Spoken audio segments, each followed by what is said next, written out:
Graças a Deus por estarmos aqui mais uma vez nesta ocasião para juntos estarmos estudando as Escrituras Sagradas. Desde já, para mim, é um privilégio muito grande estar aqui falando com vocês nesta ocasião, vocês que estão presentes e com aqueles que vão nos ouvir futuramente através do YouTube.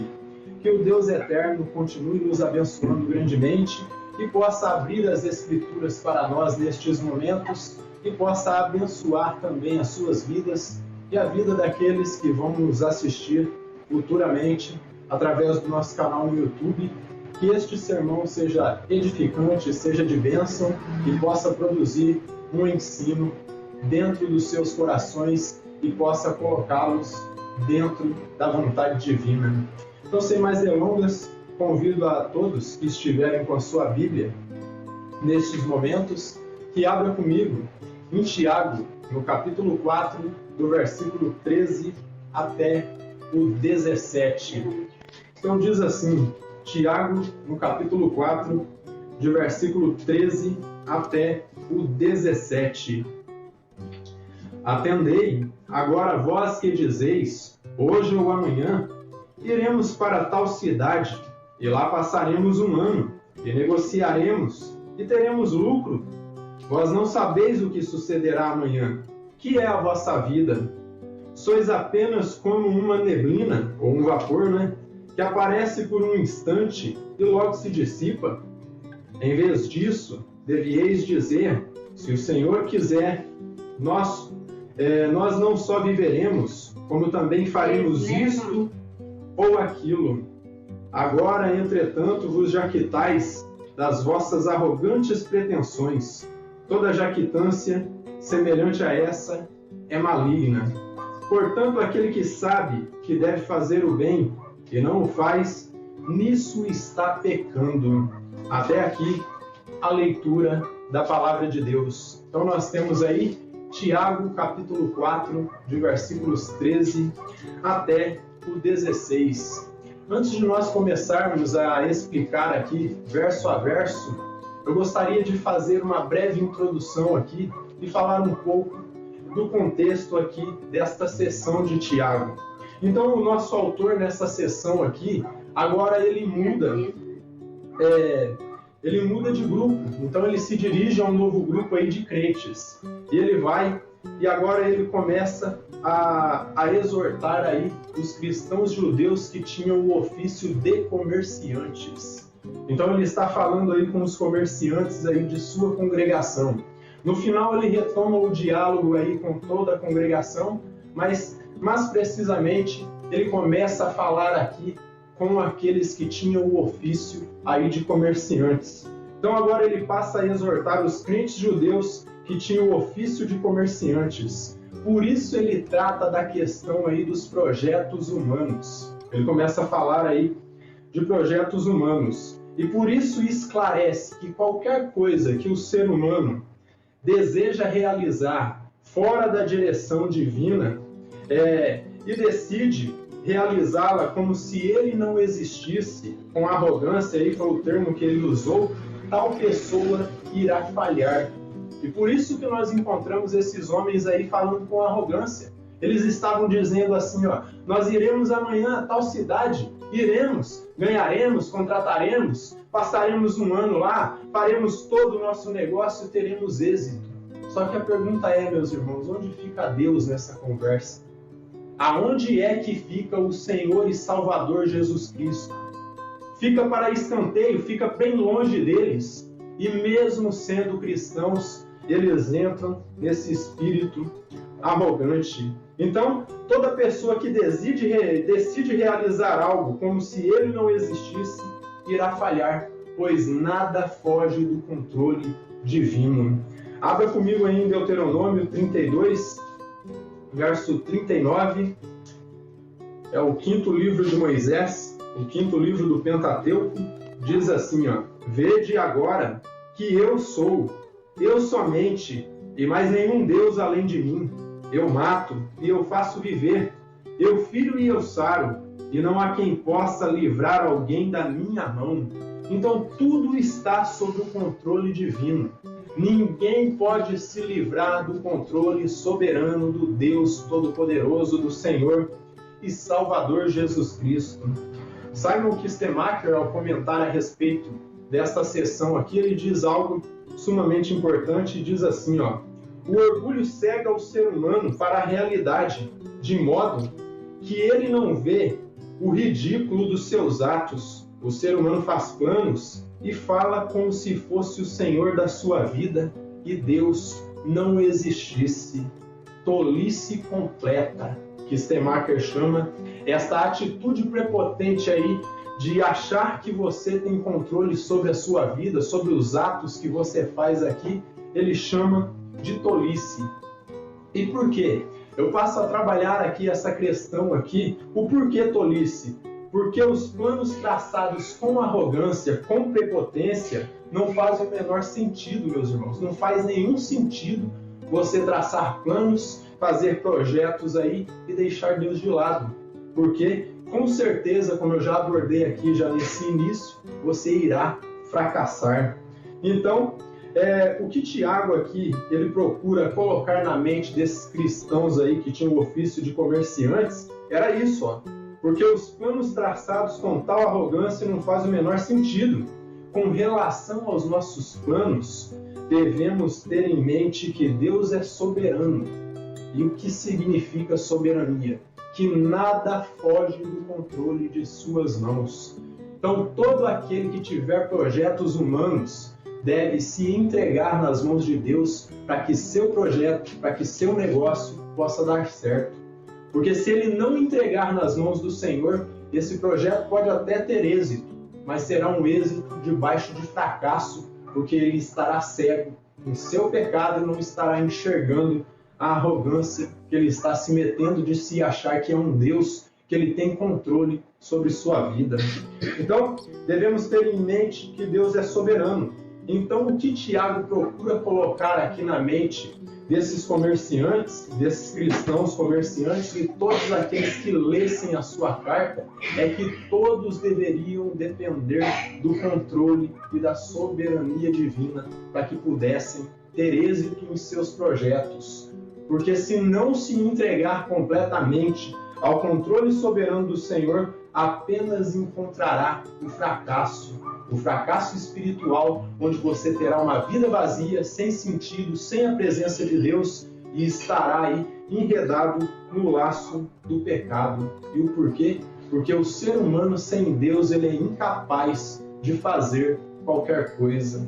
Nem se salvar sozinho você não consegue, se Deus não te atrair por sua graça. Essa graça imerecida, meus irmãos, que Deus derramou para nós ali na cruz do Calvário por meio da morte do seu Filho, nós não fizemos nada para merecer. Nós fomos salvos pela graça, mas nós sabemos que isso não foi de graça, porque Cristo teve que morrer por nós, ele teve que pagar o preço.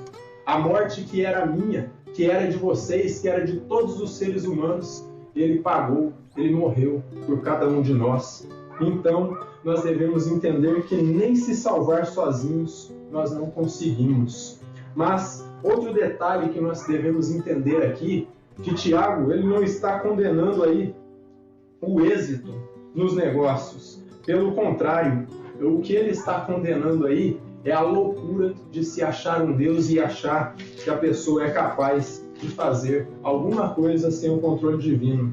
Por isso, no verso 13, ele chama a atenção aqui, ó, no verso 13 do capítulo 4 de Tiago.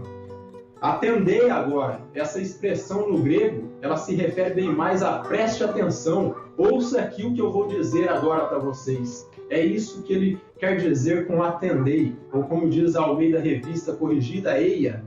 Então isso quer dizer, preste atenção no que eu vou dizer, ouçam a mim agora. Atendei agora, vós que dizeis, hoje ou amanhã iremos para a cidade tal, e lá passaremos um ano, e negociaremos e teremos lucro.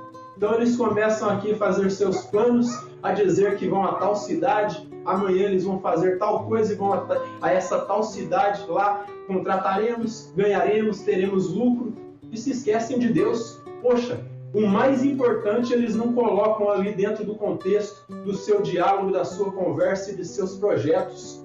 eles não fazem caso disto. Então o nosso autor ele chama a atenção aqui para isso. A atenção desses homens por causa de sua arrogância e prepotência, de fazerem planos e deixarem Deus de lado. Por isso o teor, pois o teor de sua conversa e planos era contrária ao ensino das Sagradas Escrituras. E mais abaixo ele vai começar a confrontar e vai dizer por que é contrária a essa atitude de você estar reunido ali com seus amigos, com seus colegas de trabalho e fazer ali os seus projetos e não colocar a Deus no meio, não fazer nenhum tipo de oração e pedir a Deus que esteja no controle. Aqui ele vai começar a destrinchar isso. Então é contrário ao ensino do Senhor, pois eles, mesmo sendo cristãos, eles agiam como se Deus não existisse. Eram pessoas que eram omissas, tinham conhecimento de Deus, sabiam que Deus existia, frequentavam a congregação ali de Tiago, só que não estavam nem aí para Deus, não faziam o mínimo de caso. Veja o verso 14, ó. Vós não sabeis o que sucederá amanhã. Vocês não sabem nem o que vai acontecer amanhã, ele está dizendo, ó. O que é a vossa vida? Eu pergunto, o que é a vida de vocês? Vocês estão pensando que vocês conhecem o futuro? Vocês estão pensando que vocês têm o controle sobre o futuro? O que é a vida de vocês? Ele vai falar o que é a vida aqui, ó.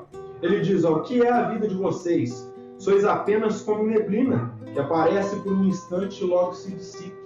Então, Tiago, ele cita um provérbio aí que era bem conhecido entre esses homens. Era um provérbio judeu ali, e ele lembra que a vida do ser humano é passageira, e que se ele não colocar Deus no controle, essa vida não faz o menor sentido.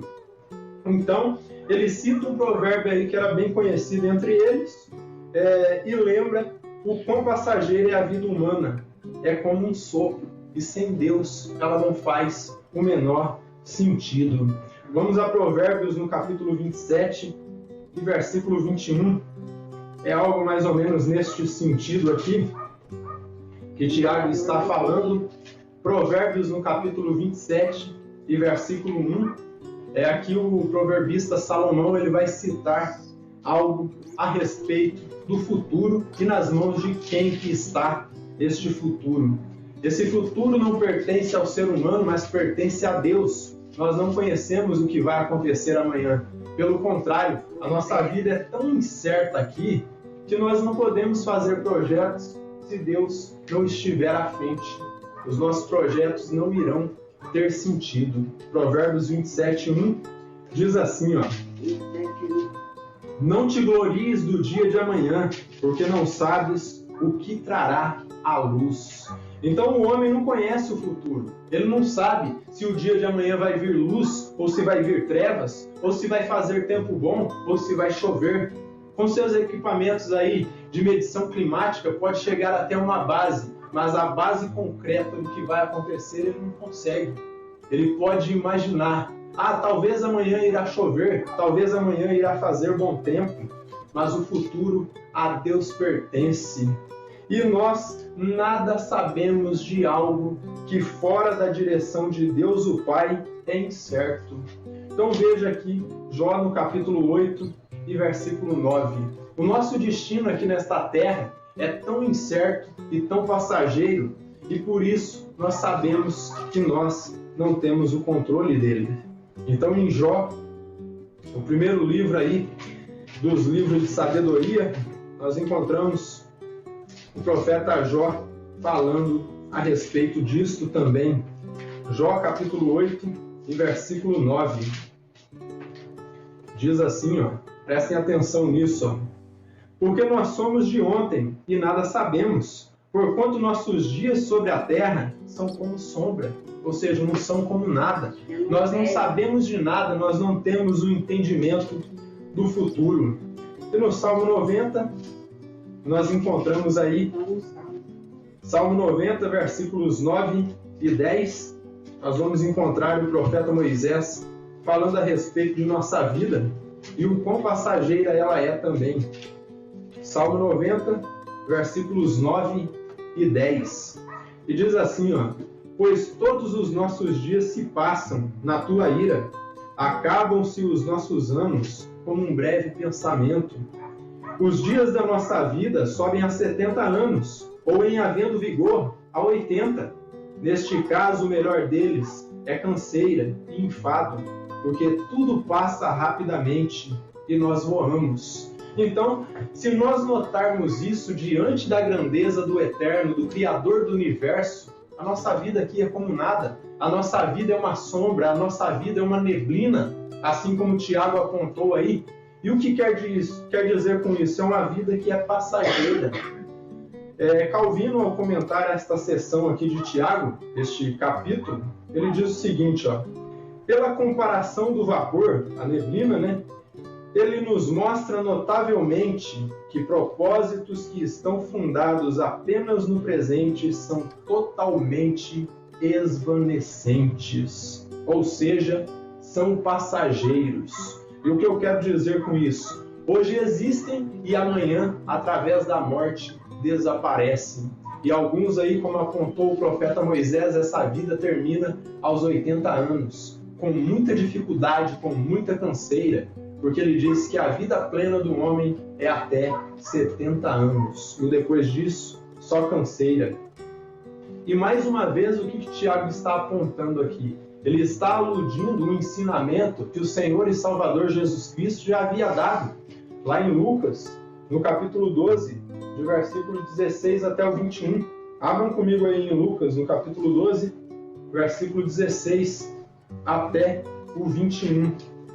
E a parábola que Jesus conta ali é a parábola do rico louco.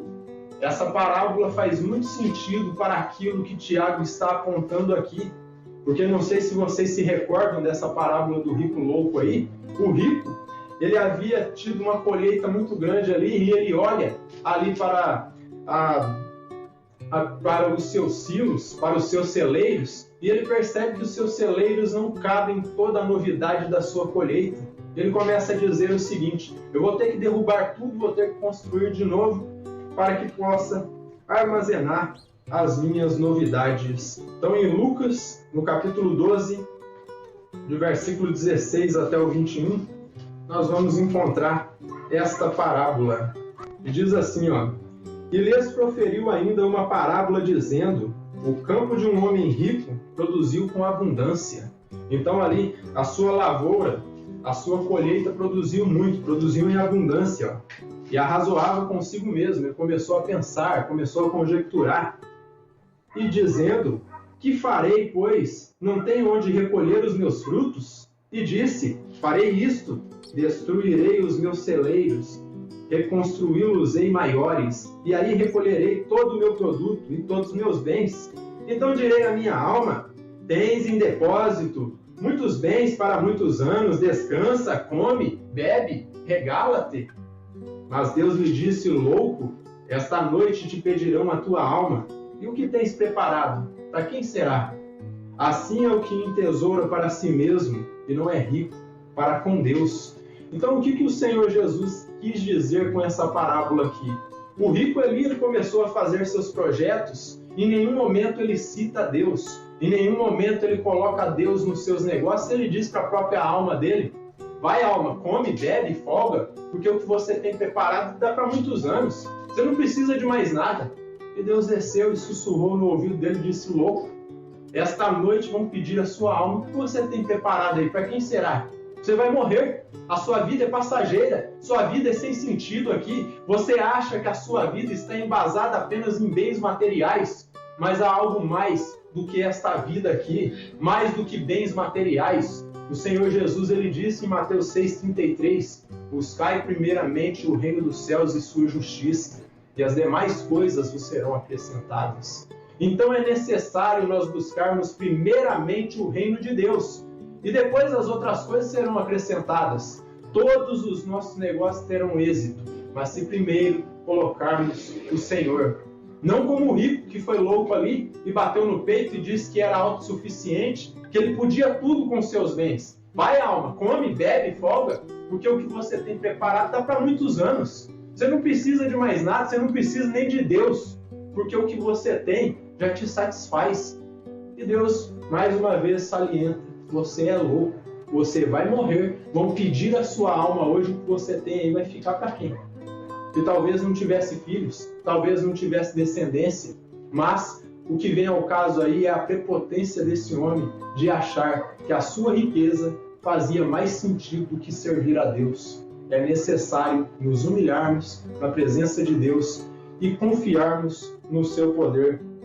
Então, nossos bens aqui são passageiros. E deste modo, o que Tiago condena aqui, meus irmãos, não é o êxito nos negócios. É outra coisa que eu tenho que salientar aqui. Mas o que ele está condenando é a prepotência, a loucura, esse sucesso que sobe a cabeça e torna um homem louco e faz ele se esquecer de Deus. E foi o caso tanto desses comerciantes aqui, do contexto da carta de Tiago, quanto desse homem rico, desse louco aí, como nós falamos, que achava que tudo se baseava nos seus negócios e nada para Deus. Então, isso é um sucesso que sobe a cabeça e leva o homem à loucura e a se esquecer de Deus. Isso é soberba. Isso é um coração aí cheio de rapina, um coração que se acha autossuficiente. E agora no verso 15 e 16, nós encontramos algo aqui interessante também, o que ele começa a falar. Em vez disso, devieis dizer, se o Senhor quiser, não só viveremos, como também faremos isto ou aquilo. Agora, entretanto, vos jactais das vossas arrogantes pretensões. Toda jactância semelhante a esta é maligna. Vem do diabo, vem do pensamento aí daquele arcanjo que se rebelou contra Deus. Então ele esclarece qual era a atitude desses homens aí, desses irmãos em Cristo, que tinham o ofício de comerciante, que estavam achando que tudo se baseava nos seus negócios e não se lembravam de Deus. Ele esclarece qual era a atitude deles diante dos seus projetos, dos seus planos. Por isso disse que o seu falar, em vez desse falar arrogante aí, que se esquece de Deus, devia ser o seguinte: se o Senhor quiser, nós faremos isto ou aquilo. Ou como diziam os hispânicos, Deus mediante. Se Deus quiser, nós vamos fazer isso ou vamos fazer aquilo. Não é eu vou fazer, eu posso, eu consigo com as minhas próprias forças. Com as suas próprias forças, talvez você pode até conseguir.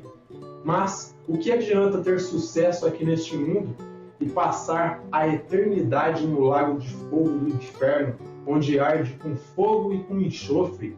Assim como naquela parábola de Lucas 19, do rico e Lázaro, onde Lázaro só tinha sofrimentos aqui nesta terra, mas ele tinha um coração contrito diante de Deus. Por outro lado, aquele outro rico que estava ali na sua presença, fazia pouco caso de Deus e não se lembrava dele, curtia a vida com todos os seus bens, com todas as suas festas, com tudo que tinha, só que depois ambos morreram. Um foi para o lago de fogo e o outro foi para o seio de Abraão. E dessa forma, talvez esse rico, quando estava ali no Sheol, no lago de fogo, nas partes mais baixas, talvez ele pudesse refletir e pensar: meu Deus, se eu tivesse entregado a minha vida para ti, se eu tivesse vivido como deveria ter que viver, eu não estaria aqui, eu estaria junto de Lázaro. Mas eu tanto fiz pouco de Deus como fiz pouco de Lázaro, porque vocês conhecem a história e sabem que Lázaro comia das migalhas que caía da mesa do rico. Lázaro estava ali todo cheio de lepra, todo cheio ali de feridas pelo corpo, de modo que os cães vinham e lambiam ali as suas feridas. Só tinha sofrimentos nesta terra, enquanto que o rico gozava e ria de tudo que ele conseguia com o seu êxito. Só que depois o quadro virou e ali Lázaro estava abençoado e ele amaldiçoado. São tantas parábolas que nós encontramos nas Escrituras que nos mostram que a vida sem Deus não faz sentido.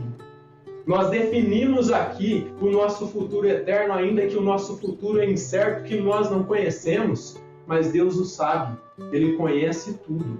E desta forma nós definimos qual será o nosso futuro eterno, nos entregando para Ele.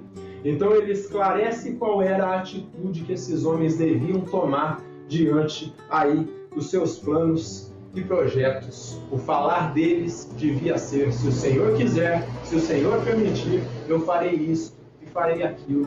Se Se você ler as cartas apostólicas ali, principalmente do apóstolo Paulo, ali no livro de Atos, vocês vão encontrar corriqueiramente ele falando, ó, se Deus quiser, se Deus permitir, eu vou ir ter convosco.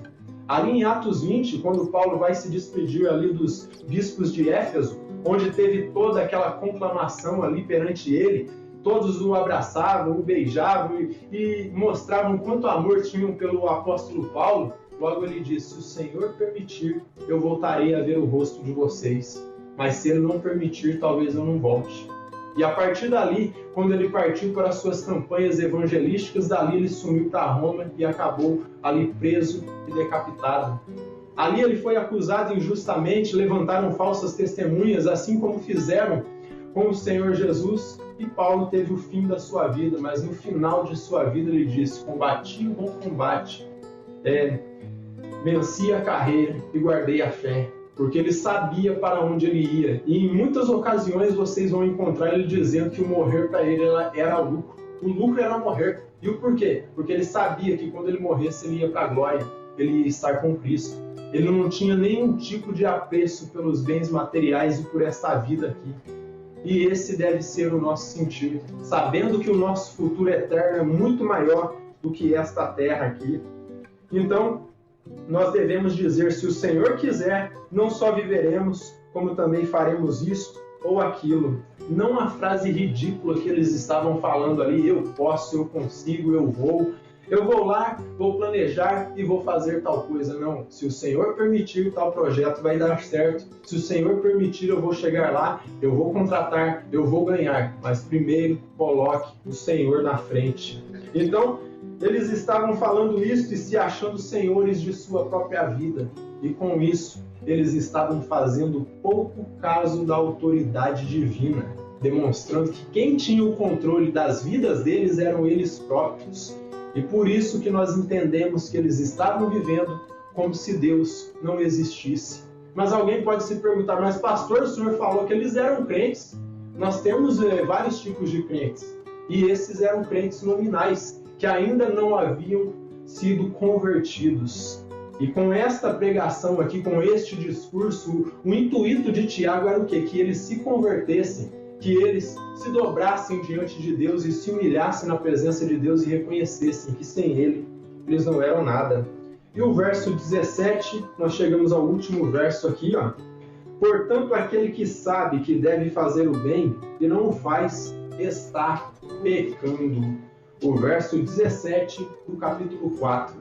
Então aqui ele não está se dirigindo a um grupo específico aí, que eram os comerciantes. Agora ele fala com os comerciantes, mas ele fala com um tom taxativo com toda a congregação. Então ele diz, ó, portanto aquele que sabe que deve fazer o bem e não o faz, está pecando. Então Tiago agora ele toma um tom taxativo, como eu disse, se dirige à congregação de um modo genérico, de modo geral, e se dirige a ele com um tom taxativo e diz que aquele que, como eles e como nós, conhece o que deve fazer e não o faz, está pecando. Então, ele segue dizendo aqui, cometem pecado, está pecando, e esse pecado é o pecado da omissão. Existe mentira e existe omitir. É quando você sabe o que é correto e você não faz aquilo que é correto. Omissão é quando você sabe o que é a verdade e você não conta ela, você não fala dela. Então este é o pecado da omissão. Sabem o que devem fazer e não faz, cometem pecado. Este é o pecado da omissão, o pecado que Jesus trata ali em Mateus, no capítulo 25, de verso 41 até o 46, onde ele faz a separação ali dos bodes das ovelhas. E com isso entende-se que o que Tiago está salientando aqui é o seguinte, que para quem mais é dado, mais é cobrado. E deste modo não existe aí ninguém inocente diante do Senhor. Não há inocentes diante do Criador. E desta forma nós devemos praticar e viver a palavra, não só falar dela, como ele já apontou ali no capítulo 2. Não adianta falar que crê. E aqui neste caso, nem falar que cria eles falavam. e desta forma sabiam, já tinham ouvido vários ensinos aí dos apóstolos, mas continuavam vivendo uma vida fria e morta diante de Deus. Veja aqui em Lucas, no capítulo 12, versos 47 e 48. Lucas, capítulo 12, versos 47 e 48, e diz assim, ó. Prestem bem atenção no que diz o Senhor Jesus aqui, ó. Aquele servo, porém, que conheceu a vontade do seu Senhor e não se aprontou, nem fez segundo a sua vontade, será punido com muitos açoites. E o porquê? Porque ele conhecia a verdade, então ele será castigado muito mais. Ó. Aquele, porém, que não soube a vontade do seu Senhor e fez coisas dignas de reprovação, levará poucos açoites. Mas aquele que muito foi dado, muito lhe será exigido. E aquele a quem muito se confia, muito mais se lhe pedirão. Então saiba que a cada sermão que você ouve na congregação, cada novo ensino que vocês ouvem este pastor aqui incansavelmente trazendo, vocês estão se tornando indesculpáveis diante de Deus. E o que eu quero dizer com isso? Não tem nenhum inocente. Vocês conhecem a verdade e a verdade vocês devem viver. Vocês conhecem a palavra e essa palavra vocês devem vivê-la. Augusto Nicodemos, ao comentar este verso aqui, ele cita uma fonte dele ali, que é A.T. Robertson, e diz o seguinte, ó: o conhecimento do dever que não é usado é pecado, é o pecado da omissão, diz aí A.T. Robertson. E com isso, eu posso concluir aqui com algumas aplicações ao nosso texto. O primeiro ensino que nós encontramos aqui, Tiago, nos trazendo, é um alerta. Ele nos alerta o seguinte, nos alerta que jamais devemos ser arrogantes e fazer planos fora da direção divina, fora da direção do Eterno, pois com certeza esses planos irão nos frustrar. Nós vamos aí ficar desapontados com esses planos aí. Desta forma, queridos irmãos e amigos, o que eu posso trazer para vocês aqui, que nós devemos reconhecer, meus irmãos, que vida que é vivida sem o controle divino não faz nenhum sentido. Devemos reconhecer que não faz nenhum sentido fazer planos à parte da vontade de Deus, ignorando o Senhor como se Ele não existisse, como esses irmãos aí, esses comerciantes estavam fazendo planos e ignorando o Senhor como se Ele não existisse. Então, o alerta que Tiago nos traz aqui, que nós jamais devemos ser arrogantes e fazer planos aí fora da direção divina, agindo como se Ele não existisse e como se Ele não estivesse com os olhos em todo o lugar, visto que nada foge do seu controle, como nós já abordamos aí, ó. Veja Ezequiel, no capítulo 17, versículo 24. Ezequiel, capítulo 17 e versículo 24, nos diz assim, ó: saberão todas as árvores do campo que eu, o Senhor, abati a árvore alta, elevei a baixa, sequei a árvore verde e fiz reverdecer a seca. Eu, o Senhor, o disse e eu o fiz. E o que o Senhor quer dizer aqui com essas palavras? Ele quer dizer que Ele está no controle de tudo, Ele faz o que Ele quer, como nós abordamos ali em Deuteronômio, no capítulo 32, versículo 39, ele diz: eu mato, é eu que dou a vida, eu controlo tudo, nada foge dos meus preceitos. Então, em todas as situações, nós devemos ser humildes e falar assim como aqueles que já se foram, aqueles que tinham a fala latina. Nós devemos falar essa frase sempre, Deo volent, que quer dizer, se Deus quiser. Os latinos falavam dessa forma e nós pegamos, nos apropriamos aí dessa frase aí, Deo volent, se Deus quiser. Então, nós devemos nos submeter à vontade soberana de Deus. E assim como o rei Alisadoc, que desejava voltar a Jerusalém e rever a Arca da Aliança, nós devemos ser como ele. 2 Samuel, capítulo 15, versículo 25. Ele diz assim, ó: então disse o rei a Zadok, torna a levar a arca de Deus à cidade. Se eu achar graça aos olhos do Senhor, ele me fará voltar para lá e me deixará ver, assim a arca como a sua habitação. Então o rei diz aqui ao sacerdote Zadok que ele desejava voltar não só a Jerusalém para rever aí a arca da aliança, como também a sua habitação, que é o templo de Deus. E lá em Provérbios, no capítulo 19, nós vamos encontrar algo interessante aqui também. Provérbios, capítulo 19, versículo 21. Diz assim, ó. Provérbios 19, versículo 21, ó. Muitos propósitos há no coração do homem, mas o desígnio do Senhor permanecerá.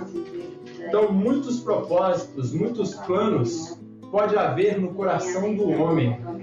Muitos propósitos pode haver no coração do homem, mas os desígnios do Senhor sempre permanecerá. E o que Salomão queria dizer com isso quando disse que muitos propósitos há no coração do homem? Nós temos muitos desejos, assim como os comerciantes aqui da carta de Tiago, de fazer projetos, de fazer negócios e ser aí exitosos, de ter êxito, de comprar, de vender, de ganhar dinheiro, mas nós devemos entender que sempre o desígnio do Senhor, a vontade do Senhor é o que vai permanecer. O Dr. Hernandes Dias Lopes, ao comentar este tópico, ele vai dizer o seguinte aqui, ó: a vida não é incerta para Deus. Ele está dizendo, ó, para Deus a vida não é incerta, mas é incerta para nós. Somente quando estamos dentro da vontade de Deus é que podemos ter confiança no futuro. E desta forma nós não vamos ser arrogantes, meus irmãos. Quando nós estivermos dentro da vontade de Deus, nós vamos ter confiança de que nós teremos um futuro eterno, de que nós habitaremos com o Criador eternamente. E isso não será arrogância, porque nós estaremos com a nossa fé depositada no Senhor e Salvador Jesus Cristo. Deste modo, a mensagem que Tiago traz aqui é que cada um de nós, meus irmãos, como cristãos, nós devemos nos submeter à vontade divina, mesmo que a vontade dele frustre os nossos planos. Porque muitas vezes você tem sonhos e tem projetos aí que são contrários à palavra de Deus. Então ele vai frustrar os seus sonhos. Ele vai frustrar esses projetos aí que vão contra o ensinamento da palavra e vai colocar dentro do seu coração projetos e sonhos aí que concordam com a palavra dele. Porque como nós já estudamos lá na carta de João, a oração que é rejeitada diante de Deus é aquela oração que é feita com arrogância, achando que Deus está obrigado a fazer tudo o que nós queremos. Ao contrário, ele vai fazer aquilo que estiver dentro dos seus projetos. E desta forma, se os seus sonhos, se os seus projetos, se o que você está planejando não está nos planos de Deus, saiba que ele vai te frustrar, ele vai te quebrar e vai mostrar para você qual é o desígnio do coração dele. Então, Filipenses capítulo 2, versículo 13, o apóstolo Paulo ele fala: é Deus quem coloca em nós tanto o querer como o realizar, segundo a sua boa vontade. Então nós devemos entender que é Deus quem coloca dentro de nossos corações o desejo de realizar e o querer. Mas se nós não estamos dirigidos por sua presença, por seu Espírito, seus desejos vão ser frívolos, vão ser frios e vão estar cobiçando coisas aqui desta terra que são sem sentidos. Segundo ponto e último de aplicação aqui, outro ensino que Tiago traz para nós aqui é a questão aí da omissão, que eu já trabalhei um pouquinho, mas eu vou encerrar falando disso. Mas o que é omissão? Erroneamente, meus irmãos, nós pensamos que pecado é só quando nós quebramos as leis divinas ou quando nós fazemos algo que é contrário às Escrituras, quando nós fazemos algo aí que a Escritura reprova. Mas Tiago, ele nos mostra aqui que pecado não consiste apenas nisso. Ele nos mostrou aqui que o pecado não se baseia apenas nisso. Pecado consiste também naquilo que você sabe que deve fazer e você não faz. Sabe o que é pecado? É você ver o necessitado e ter com que ajudá-lo e não fazer caso dele. Pecado é você conhecer a verdade e você não falar dela. Pecado é você conhecer o amor de Deus e não expressá-lo. Pecado é você conhecer a palavra e não vivê-la e não praticá-la. Tudo isso é pecado diante do que Tiago nos ensinou aqui. Esse é o pecado da omissão. Não é só quando nós fazemos algo que a Escritura reprova. Pecado, como eu disse, é conhecer as Escrituras e não praticá-la. Veja Provérbios 3, versos 27 e 28. Abra comigo no capítulo 3 de Provérbios, versículos 27 e 28. Com isso, nós já vamos concluir aqui a nossa última aplicação. Não te furtes a fazer o bem, o que tem de direito, e estando na tua mão o poder de fazê-lo. Não digas ao teu próximo, vai e volta amanhã, e então te darei, se o tens agora contigo. É aquilo que Tiago estava falando ali no capítulo 2 de sua carta. Não tem sentido você ver o seu irmão ali necessitado, passando frio, e você vai para ele e diz assim, vai embora, se aquentai. Ou se ele está com fome, se fartai, mas se você não dá uma blusa para ele se esquentar, se você não dá um alimento para ele comer, não faz nenhum sentido. Então, não te demores em fazer o bem. É isso que Tiago está nos ensinando aqui. Então saiba que o pecado da omissão ele existe e é um pecado tão grotesco e tão reprovado pelas Escrituras quanto o pecado aí da soberba, de se achar melhor do que os outros. Nesse sentido, o que nós devemos fazer é nos submeter à vontade do Criador e entender que sem Ele nós somos incapazes de fazer qualquer coisa que seja boa. Que o Eterno nos abençoe grandemente.